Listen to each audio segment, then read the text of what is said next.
औज़ुबिल्लाहि मिनश्शैतानिर्रजीम बिस्मिल्लाहिर्रहमानिर्रहीम अल्लाहुम्मा सल्लि अला मुहम्मद व आले मुहम्मद।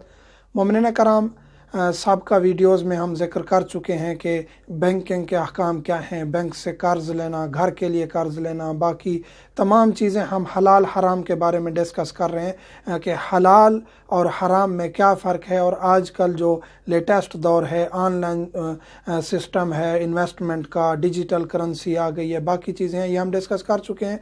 आज हम डिस्कस करेंगे कि आप यूट्यूब के ऑनर हैं, चैनल चला रहे हैं, किसी चैनल के आप ऑनर हैं, और इसी तरह आप टिकटॉक के किसी चैनल के आप ऑनर हैं, आप टिकटॉकर हैं, यूट्यूबर हैं, या फेसबुक से आप कमा रहे हैं, आपका पेज है। इसी तरह आप किसी भी सोशल वेबसाइट से, किसी भी वेबसाइट से आप कमा रहे हैं एड्स दिखा के। अगर आप ऐसा कर रहे हैं तो फिर आपके लिए कुछ चीज़ें जानना ज़रूरी हैं ताकि हलाल और हराम में आप फ़र्क जान सकें।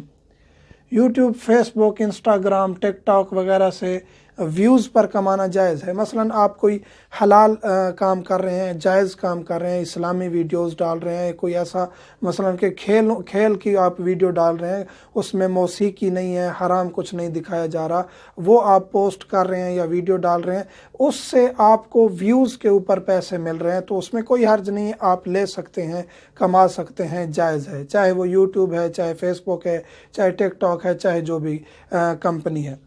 अगर एड्स पर वो पैसे आपको मिलते हैं, जैसे कि यूट्यूब अक्सर पेमेंट जो है वो एड्स पर करती है, व्यूज़ पर नहीं होते।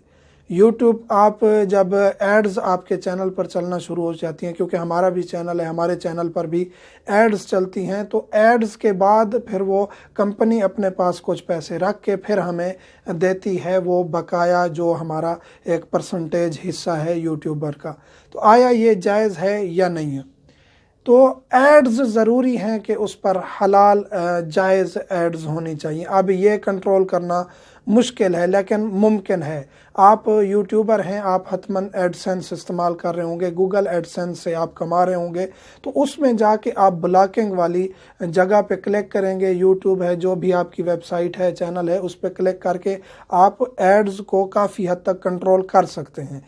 फिर भी अगर कोई हराम की एड्स, म्यूज़िक या कोई ऐसी चीज़ आ गई है जो हराम है, जैसे कि शराब की मशहूरी आ गई है, वैसे वहाँ अल्कोहल का भी ऑप्शन है, आप उसको ब्लॉक कर सकते हैं। अगर कोई ऐसी हराम की ऐड आ गई है, आप फिर चेक करेंगे कि 100 एड्स में से पाकिस्तान में, इंडिया में, यूके में, यूएसए में ट्राई करेंगे, कोशिश करेंगे जहाँ आपका चैनल ज़्यादा देखा जा रहा है वहाँ आप ट्राई करेंगे कि 100 में से कितनी एड्स ऐसी हैं जो हराम की हैं। तो जो हलाल की हैं वो आपके लिए अपने पास रखना जायज़ है। अगर 5%, 3%, 2% हराम की एड्स हैं, ब्लॉक करने के बाद, कंट्रोल करने के बाद भी हमें इस चीज़ का भी इल्म नहीं था, अल्हम्दुलिल्लाह अब हमारे चैनल पर इंशाअल्लाह मोमिनीन को हराम एड्स, म्यूज़िक या ऐसे कोई बगैर लिबास या तंग लिबास वाली एड्स कम नज़र आएंगी। हमने जो हम कर सकते थे हमने कंट्रोल किया, लेकिन फिर भी बाज़ ऐसे जगह से हमने जहाँ चेक किया है कि ऐसी एड्स फिर भी आ रही हैं,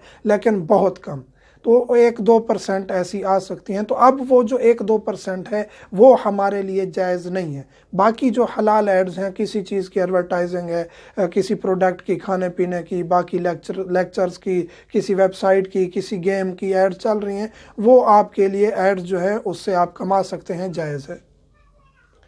बाकी ऑनलाइन वेबसाइट्स पर भी यही हुक्म है। ऑनलाइन वेबसाइट्स पर काफ़ी लोग पैसे कुछ इन्वेस्ट करते हैं, रजिस्टर हो के फिर एड्स देख के वो कमाते हैं, उनको डेली या मंथली कुछ मिलते हैं। उसका भी यही हुक्म है कि अगर आप एड्स हलाल देख रहे हैं तो जितनी % हलाल एड्स देख रहे हैं वो आपके लिए जायज़ हैं, इसके अलावा हराम एड्स हैं तो वो आपके लिए जायज़ नहीं है।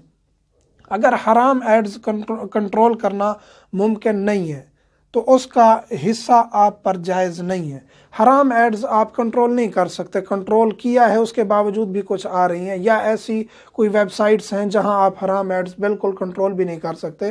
तो उस सूरत में क्या करेंगे, एक तो आप चेक करेंगे, कम से कम आप 2-3 मुल्कों में फिर कम से कम 40-50 एड्स जो हैं वो देखेंगे। उसके बाद आपको अंदाज़ा होगा कि कितने % तकरीबन हलाल एड्स आ रही हैं, कितने % यानी कि नाजायज़ एड्स हैं, शराब की या म्यूज़िक की या इस तरह गलत लिबास और गलत چیزوں کی طرف جہاں نائٹ کلبز وغیرہ کی ترغیب دی جا رہی ہے۔ تو اس صورت میں پھر جو حرام کمائی ہے وہاں ایک سوال پیدا ہوتا ہے کہ وہ آٹومیٹکلی ہمارے اکاؤنٹ میں تو آ جائے گی، اس کا کیا کرنا ہے؟ تو پھر پرسنٹیج جو حرام کی ہے ویسے تقریباً ہماری اگر ہم نے چیک کیا ہماری اگر 5% تقریباً جو ہے وہ اس ایڈز کی کمائی ہے جو ہمارے لیے جائز نہیں ہے، تو 5 یا 6% جو ہے وہ حکومت ہی کاٹ لیتی ہے، تقریباً 8-9% پیسے کٹ جاتے ہیں، پھر باقی ہمارے اکاؤنٹ میں آتے ہیں۔ تو اگر حکومت کاٹ لیتی ہے تو پھر تو آپ کے لیے باقی جو بچ کے آئے ہیں آپ یہی نیت کریں گے کہ جو ہمارے لیے جائز نہیں تھا وہ ویسے ہی کٹ گیا، باقی ہمارا حصہ جائز ہے۔ یا اگر آپ کے ہاتھ میں پورے پیسے آ گئے ہیں تو پھر اس پرسنٹیج کو آپ استعمال نہیں کر سکتے جو ناجائز ایڈز تھیں، کیونکہ مجبور ہیں، انہوں نے بھیج دی ہیں، آپ ان کو روک نہیں سکتے کمپنی کو، تو وہ آپ اٹھا کے کسی کار خیر میں، کسی ادارے میں، کسی NGO میں، کسی کی مدد کر دیں تو اس میں کوئی حرج نہیں ہے۔ یہ کچھ چیزیں تھیں جو ڈسکس کرنا ضروری تھیں۔ کوئی بھی ٹک ٹاکر ہے، یوٹیوبر ہے، پیج چلا رہا ہے، ویب سائٹ سے کما رہا ہے، آج کل یہ اس طرف کافی رجحان بڑھ گیا نوجوان نسل کا۔